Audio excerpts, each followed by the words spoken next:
আজকের গল্প নিরামিষ। কলমে সোমনাথ ঘোষাল। অতসী দেবীর ভরা সংসার, ছেলে বৌমা নাতি নাতনি, একেবারে জমজমাট বাড়ি। স্বামী গত হয়েছেন প্রায় 10 বছর হলো। অতসী দেবী বৈধব্য বেশে সমস্ত নিয়মকানুন করে আসছেন। নিরামিষ খাওয়া দাওয়া করেন, একাদশী উপবাস করেন, এঁটো কাটা বাজবিচার তিনি মেনে চলেন। তা বলে তিনি শুচিবাই নন। ছেলে বৌমা নাতি নাতনির খাওয়া দাওয়ার ওপর ওনার কোনো নিষেধাজ্ঞা নেই। তিনি একজন আধুনিক রুচিশীল নারী হওয়া সত্ত্বেও বিধবার সমস্ত নিয়মকানুন মেনে চলার চেষ্টা করেন। সব ঠিক আছে, কিন্তু একটা দিক থেকে অতসী দেবী খুব দুর্বল, সেটা হলো চিংড়ি মাছ। তার স্বামী বেঁচে থাকতে তিনি চিংড়ি মাছের অনেক রকম পদ রান্না করে বাড়ির সকলের মনোরঞ্জন করতেন। কিন্তু স্বামী মারা যাবার পর এই বাড়িতে মাছ মাংস এলেও চিংড়ি মাছটি আসা একদম বন্ধ হয়ে গেছে। তাই চিংড়ি ভাজার গন্ধ এ বাড়ি থেকে একেবারে বন্ধ হয়ে গেছে।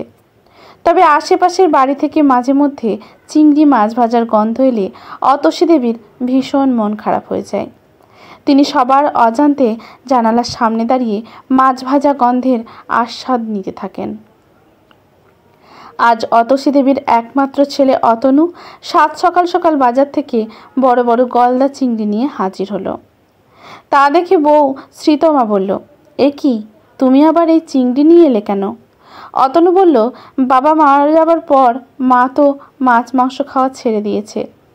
জানি মায়ে চিংড়ি মাছ খেতে ভালোবাসত, কিন্তু সেসব অতীত। সেই বাবা মারা যাবার পর থেকে এ বাড়িতে চিংড়ি মাছ আসা বন্ধ হয়ে গেছে। আজ বাজারে গিয়ে এই গলদাগুলো দেখে আর লোভ সামলাতে পারলাম না, তাই নিয়ে এলাম। ওফ, কতদিন চিংড়ি মাছের মালাইকারি খায়নি। ইয়োফ, মা যা বানাতেন না। যাক, তুমি কিন্তু জমিও বানিও। আমি অফিস থেকে এসে ফিরে রাতে একেবারে কবজি ডুবিয়ে খাবো। আর সানা সারানো তো কদিন ধরে মালাইকারি খাবে বলছিল। যাক, ওরাও আনন্দ পাবে। আর যদি অসুবিধে হয় তুমি মায়ের কাছ থেকে একটু জেনে নিও। শ্রীতমা আর কোনো কথা বলল না। ছেলে মেয়েকে স্কুলে আর বরকে অফিস পাঠিয়ে দিয়ে সে চিংড়ি মাছের মালাইকারি করতে মনোযোগ দিল। রান্নাঘর থেকে চিংড়ি মাছ ভাজার গন্ধ পেয়ে অতসী দেবী বেশ অবাক হলেন। তাহলে ছেলে আজ চিংড়ি মাছ এনেছে। তিনি মনে মনে দুঃখও পেলেন, নিজের মনকে সান্ত্বনা দিলেন এই ভেবে যে তাদের আনন্দ মানে তারও আনন্দ। কিন্তু এদিকে চিংড়ি মাছ ভাজার গন্ধে তার শরীর অস্থির হয়ে উঠল। তিনি নিজের ঘরের দরজা বন্ধ করলেন। চিংড়ি মাছের মালাইকারি করে শ্রীতমা রান্নাঘর থেকে বেরিয়ে এসে অতসী দেবীকে ডাকতে এসে দেখে ঘরের দরজা বন্ধ। ও মা, মা করে দুবার ডাকতেই অতসী দেবী দরজা খুললেন। শ্রীতমা বলল, ও মা, ঘরের দরজা বন্ধ করেছো কেন? শরীর খারাপ লাগছে নাকি? অতসী দেবী বললেন, না রে মা, এমনি বন্ধ করেছি। হ্যাঁ বল, কি বলবি? শ্রীতমা বলল, মা তুমি একবার রান্নাঘরে চলো। অতসী দেবী বললেন, কেন রে মা, রান্নাঘরে কি করব? শ্রীতমা বলল, আরে চলো না, তারপর বলবো। অতসী দেবী বললেন, ঠিক আছে চল।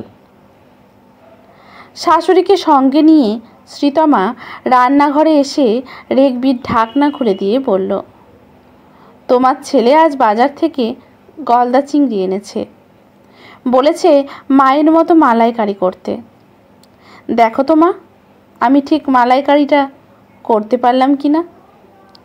অতসী দেবী হেসে বললেন, তুই তো আমার মা অন্নপূর্ণা, তোর হাতের রান্না কখনো খারাপ হতে পারে না। দেখে তো মনে হচ্ছে বেশ ভালোই হয়েছে। শ্রীতমা বলল, দেখে বললে হবে না তোমা, তোমাকে খেতে হবে। অতসী দেবী যেন আকাশ থেকে পড়লেন। তিনি বললেন, ছি ছি ছি, তুই কি বলছিস রে মা? এটা শোনাও পাপ। শ্রীতমা বলল, পাপ? কিসের পাপ মা?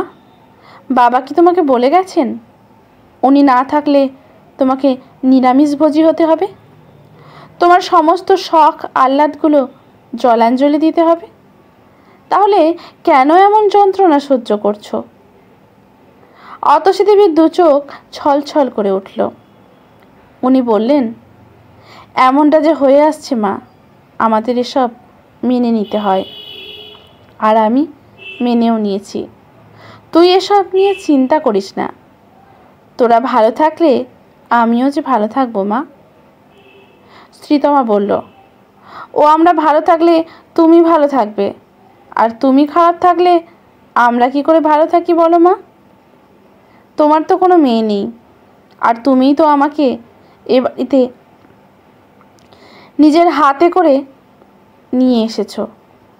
তুমি নিজেই বলেছ তুই আমার মেয়ে, আর মেয়ের মতোই এখানে আমার সঙ্গে থাকবি। এবার তুমিই বলো, তুমি যদি এই চিংড়ি মাছের মালাইকারি না খাও, আমি তোমার মেয়ে হয়ে কেমন করে তা মুখে দিই বলো তো? তাই বলছি মা, তুমি চলো, চুপি চুপি মা মেয়ে মিলে গরম গরম চিংড়ি মাছের মালাইকারি দিয়ে ভাত খেয়ে নিই। তোমার ছেলে তো দূরের কথা, কোনো কাকপক্ষীও টের পাবে না, আর বাবা দেখলে খুব খুশি হবেন। চলো চলো, বেলা বাড়ছে। আর মা, চিংড়ি মাছ তো মাছ নয়, আর পেঁয়াজ রসুন আদা নারকেল সবই তো ফল মা। তাহলে মালাইকারি তো নিরামিষে হবে, তাই না মা? ও তুমি খেতেই পারো। চলো চলো, আমরা মা মেয়ে মিলে নিঃশব্দে ভাত দিয়ে চিংড়ি মাছের মালাইকারি চেটে পুটে খেয়ে নিই। অতসী দেবীর দু চোখ জলে ভরে উঠল। আজকের গল্পটি এখানে সমাপ্ত। গল্পটি ভালো লাগলে লেখকের প্রতি শ্রদ্ধা জানিয়ে একটি কমেন্ট করতে ভুলবেন না। লাইক শেয়ার করে পাশে থাকবেন।